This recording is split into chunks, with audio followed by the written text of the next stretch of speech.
Hello, I'm Zaccura and welcome back to my channel. Today's video is going to be a writing topic video where I'm going to discuss what makes a story good or bad. Now obviously everything I'm going to say is going to be purely my own personal opinion because good and bad are severely subjective opinions. Not to mention, I'm not even a professional. I've yet to have any published stories yet, so I'm basically just a schmo who's got a YouTube channel. Either way though, drawing and writing are my passions, and my dream is to be a graphic novelist, which I have been working on for around 3 years. So I do take this stuff pretty seriously, and I have learned some through my experience so far. Also, I plan for this video to be sort of a table of contents, or like sneak peek into future writing videos where I'll discuss the topics in more depth.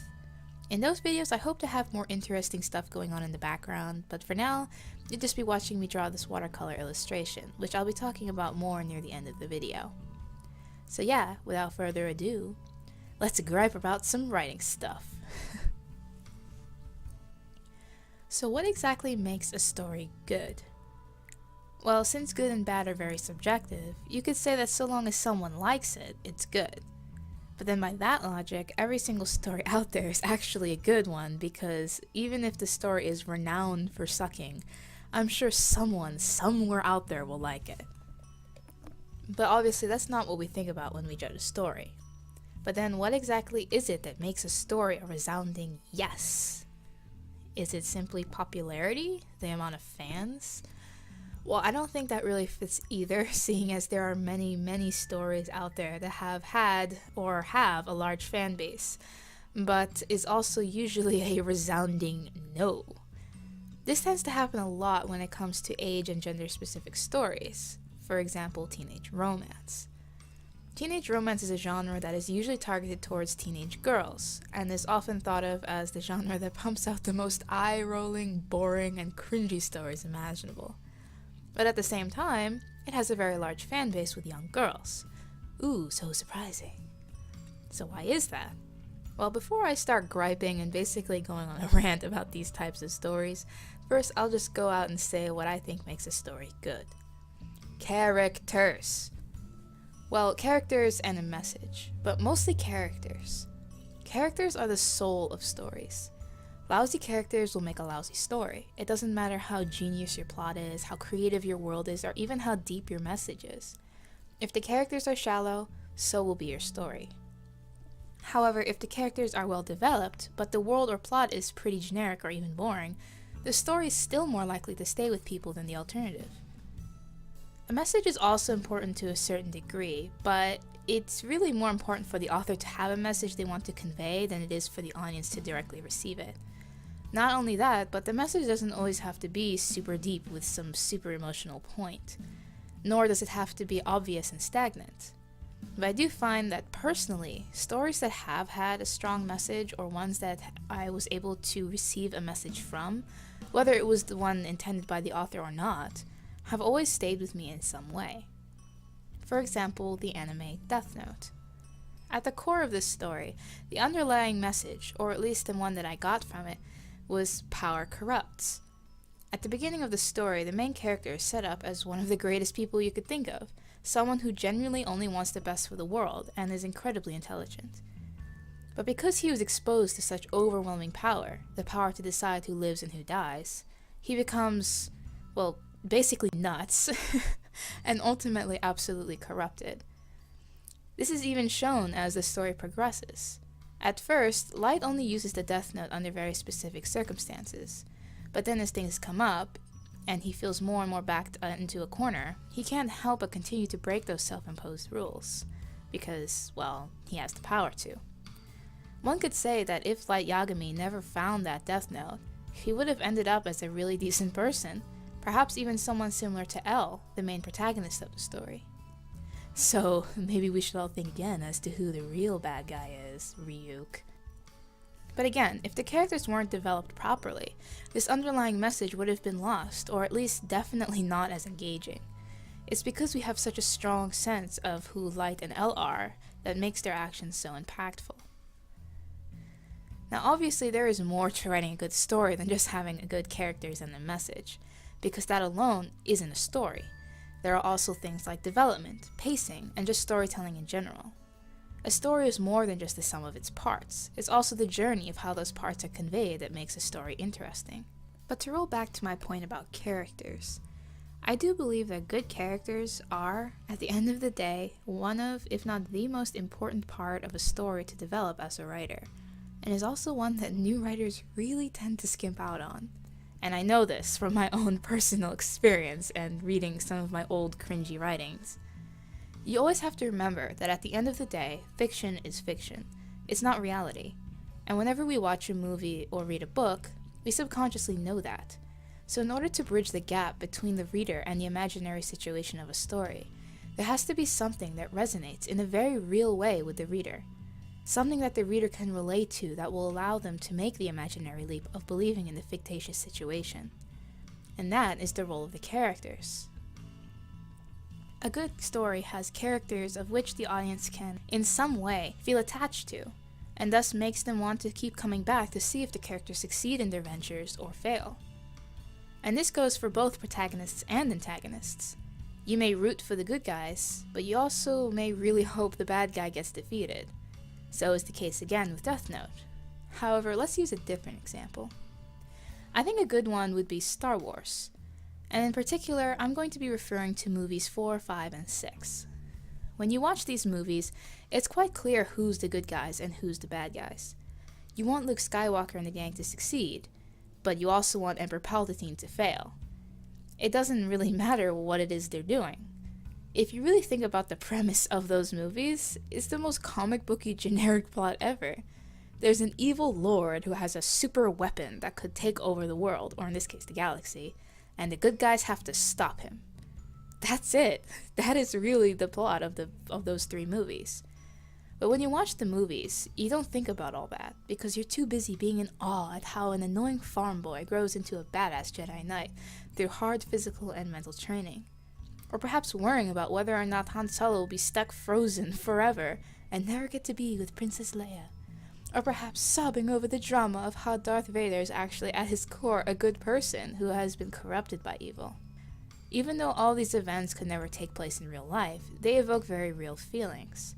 Jedi Knights don't exist, but it's the fact that Luke worked so hard to reach his goal that makes him so endearing. And watching him grow from an annoying kid into an incredibly mature badass can even be a motivational message that with enough dedication and hard work, anyone can be the chosen one. Now, however, while this all may be sounding all fine and good, you may be like, but wait, there are lots of stories that got really popular without having really well-developed characters. Well, remember how I said I was gonna rant on about teenage romance? Yeah, get ready. Okay, so stories that get popular with shallow characters only do so, in my opinion, because of either A, something that's going on in the real world at that moment, or B, they take advantage of physical or mental states that people have no control over. Allow me to explain. If there's a movement or trend going on in the world that people feel very strongly about, then by simply inputting this concept into a story will instantly evoke an emotion in people. And if the story evokes emotion, the story will be popular. For example, and I really hope people won't take this the wrong way, but I'm going to be using strong female protagonists as an example. Strong female leads are a bit of a trend as of right now, as you will see that many TV shows and movies recently are featuring women in the lead. And don't get me wrong, I have actually always been a fan of strong female characters. I mean, Ellen Ripley from the Alien movies, yeah, I think we can all agree she's like the baddest mamma jamma around. And as for the stuff that's been coming out more recently, there have been some really cool stuff that I have been very much appreciating and enjoying. However, as a writer, what I don't appreciate is some writers and producers using this trend as an easy way out of not making well-developed characters, and thus using people's pride of wanting to see women in the lead as an easy means to make money. This has been honestly becoming a bit annoying to me, as I continue to see more and more female characters that are put in a badass role, but emotionally have the depth of a piece of paper. The second part is when stories take advantage of physical or mental states of its readers. Such is the case with many teenage romances. As mentioned before, teenage romances are usually targeted towards young girls, particularly girls who are going through adolescence. and thus certain hormones are a bit on the high side. This is a natural phase of life that no one can avoid. And what some writers do is use this to their advantage by putting incredibly dull but good-looking guys as the love interest of an equally shallow girl, who's really only placed there as a cup holder for the reader to put herself in. This is probably the easiest type of story you can write, as it takes hardly any work to create characters like this. And yet has proven to be one of the most profitable genres, because really, the targeted audience can't control the fact that they like it. And stop all you guys who are watching this that are probably giggling your butts off at this point. This is true for stories targeted towards young men as well, where the female character or characters are often portrayed in incredibly unrealistic outfits and hairstyles, and often have no other purpose for being there than to help and support the main character. Believe me, if you're fighting giant monsters and getting blown out of buildings, you'd probably skip the miniskirt, or at least tie your hair back. Now obviously, I'm not saying every single teenage romance story is bad. There are many, many stories in this genre, just like any other genre, whose author took their work seriously and created wonderful stories. A great example would be Howl's Moving Castle, written by Diana Wynne Jones. Most people know of this story from the beloved Studio Ghibli film adaptation, and if this is the first you're hearing of the book, I definitely recommend giving it a read, as it goes a lot more into the characters' stories and actually explains what happens at the end of the movie. Not only that, but I dare say the original book's characters are actually a bit more enjoyable. The personalities of the characters were changed quite a bit in the movie to be, while still vivid, a bit more noble and subdued. The characters in Diana's book are very, very colorful and a bit more crazy. They have a lot more flaws, and in my opinion, flaws are what makes characters more interesting. Now, some of you may be like, but Zaccura, Howl's Moving Castle is a fantasy story, not a teenage romance. Yeah, well, while the romance, you could say, isn't the main plot, as the main plot is actually about breaking Sophie's spell. Honestly, come on, the romance is a very prominent part of the story, and the book is aimed at a young adult audience. So, boom. Now, while these 2 points about popular stories that have shallow characters may sound like the dark truth of popular stories, there is one factor that good stories will always triumph in over stories that only use these dark methods, which I guess that's what we're going to be calling them from now on. And that is lasting or staying ability. Stories that stand the test of time do so because at the core, the characters and story connect with people in a way that transcends any trends or state of mind that happened to be present at the time the story was created. Now that doesn't mean that these stories won't have such trends within them, as pretty much every story, including the good ones, do have pieces of the dark methods. If you watch a show from the 60s, it's gonna have things that were trending in the 60s. If it's a show that's targeted towards a more male audience, well, the ladies may be a little on the attractive side. But the key is, that's not all it has. That's not all it's about. Do I find the fact that all the women on the original Star Trek wore incredibly unrealistic attire for a professional woman to be believable? No. But when I watched the show a few years ago, what I found endearing was the 3 main characters, Kirk, Spock, and Bones, who together almost encompassed all the virtues that any person should strive to have, such as bravery, strength, honor, compassion, rationality, and logic. It didn't really matter to me that all the good characters were men. The fact was they were good characters, and that connected with me, even though I'm definitely not a guy. I mean, though, to be honest, I am actually more of a Next Generation fan. Captain Picard and the crew, just, such an awesome show. As mentioned, there are many other factors that go into making a good story, like plot, world development, and pacing. And these are things that as a writer, you should definitely be thinking about. And I plan on making videos that will discuss these points in more depth. But in my opinion, these things are more there to complement and properly present your characters and message you wish to tell. So until then, do your research. Don't skip out on your characters. Why would you want to skip out on your characters? They should be like your babies, treat them as such. And if you're anything like me, once you actually start developing your characters and really finding out who they are, you'll find that it's a really fun and exciting process. There's just nothing like seeing a character come to life. as something that oftentimes I come up with characters from a drawing, and just watching that drawing come to life as more than just a drawing, but as something that lives and breathes, and that is just forever fascinating to me. Now, before I end this video, I guess I should talk a little bit about this illustration you've been watching me draw.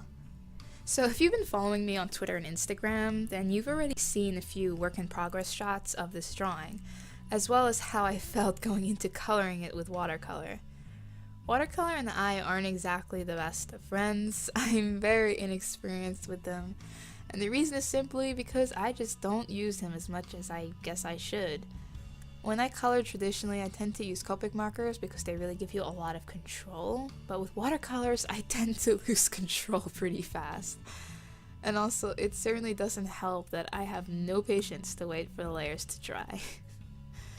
But as for how this piece ended up, I'd say it came out okay. To be honest, I'm not totally happy with it. I feel the end result with the colors didn't have as much impact as I was hoping. Like, if I were to redo this digitally, I could probably give it a lot more atmosphere. But overall, I did learn more about watercolor and how the colors react. Because, during Inktober, I did a lot of ink washes that, are pretty similar to watercolor, but it was all black and white. So while I did get a lot of practice with values, like lights and darks, I'm still quite novice when it comes to working with and blending color. I do feel that a lot of this painting ended up being more muddy and less vibrant, and that was kind of intentional, as I wanted the main vibrancy to be in the lanterns, so I used a bit of cool gray in the other parts of the painting to make it feel less vibrant. But I think I went a little too far, particularly with her dress. One thing I noticed that after this was finished, the top half of the painting is quite nice, but the bottom half is just, totally drab. But again, it's alright. I learned from it, so yay. As for the composition, I just sort of winged it. I didn't really have much planning going into it. I wanted to draw a more realistic face, so I just started from there and got creative. I quite like how her hairstyle ended up. At first it was going to be long and flowing, but after putting her, the head dressing, the golden thing, I felt it would look cooler if all of her hair was tucked in, so I'm glad that I chose to do that. It looks kind of cool. I don't really remember what made me put the lanterns, but I guess I just wanted a nice colorful light source. I ended up naming the piece Follow Me, because the way I drew her kind of made me, her pose kind of made me think like she was turning around and looking at someone. So, and then follow me down the path. So, yeah, would you follow her down the lantern road? Let me know. And yeah, that's pretty much just my 2 cents on this painting. You guys can let me know what you thought of it, and also what you thought of this overall video. Thank you so much for watching. I hope you found my babbling and ranting to be entertaining in any way. And if you did, please be sure to give this video a thumbs up and subscribe so you don't miss out on upcoming videos. I'd love to hear what you guys think about all this, so let me know what you think makes a story good or bad in the comments section. And also, if you guys could tell me which topic mentioned in this video you think I should talk about more first, I'd appreciate it. As always, the links to my social media pages are in the description box where you can follow me for daily updates. And until next time, stay awesome, stay inspired, always. See ya!